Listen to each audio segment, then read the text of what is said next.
My mother, Brenda, didn't have a hobby. She had an audience. To her, the world was just one giant Facebook feed, and I was her most reliable piece of content. Growing up, there was no such thing as a private moment. When I failed my driving test at 16, she didn't comfort me. She live-streamed my tears to 3,000 strangers. When my first boyfriend broke up with me, she posted his private text with the caption, "Teen heartbreak is so dramatic, LOL." But the final straw happened last year, right before my wedding. I'd been struggling with a pretty severe case of post-traumatic stress after a car accident. It was private. It was ugly. I told her in confidence because, well, she's my mother. I thought she'd be a safe harbor. Instead, Brenda decided my panic attacks were comedy gold. She was a local influencer in our town, the kind of person who thinks 1,000 likes is the same thing as a personality. At my rehearsal dinner, in front of my new in-laws, my boss, and my entire social circle, Brenda stood up to give a toast. She didn't talk about my childhood or how happy she was for me. No, she performed a skit. She mimicked me shaking during a panic attack. She made funny sound effects of me gasping for air. She even joked about how my husband, Mark, was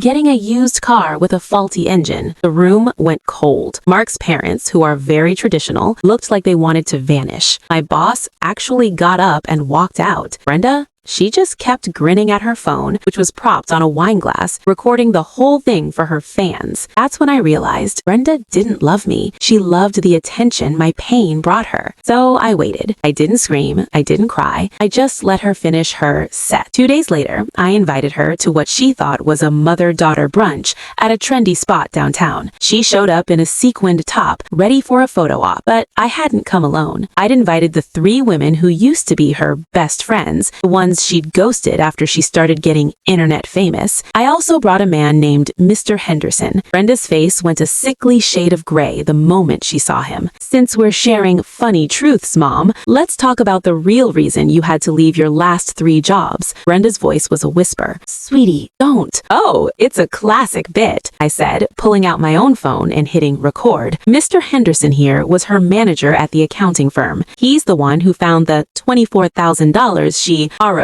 from the employee pension fund to pay for her plastic surgery and her plastic followers. I turned the camera toward her former friends. And these ladies, they're the ones she told everyone were jealous losers on her podcast, when really they were the ones paying her rent while she pretended to be a boss babe online. The restaurant went quiet. The influencer was finally being influenced by reality. "I'm not ruined," Brenda hissed, her hands shaking as she reached for her phone. "My fans will believe me. Not after they see the police report for the embezzlement, Mom. I sent it to your sponsors this morning. You didn't lose your jobs because of creative differences. You lost them because you're a thief." I stood up, grabbed my purse, and looked at her one last time. Brenda looked small. She looked old. She looked like a person who had finally run out of other people's lives to burn for fuel. "You turned my life into a punchline, Brenda, so I turned yours into a cautionary tale." I walked out of that restaurant and blocked her number before I even reached my car. My wedding was small, quiet, and for the first time in my life, it was private.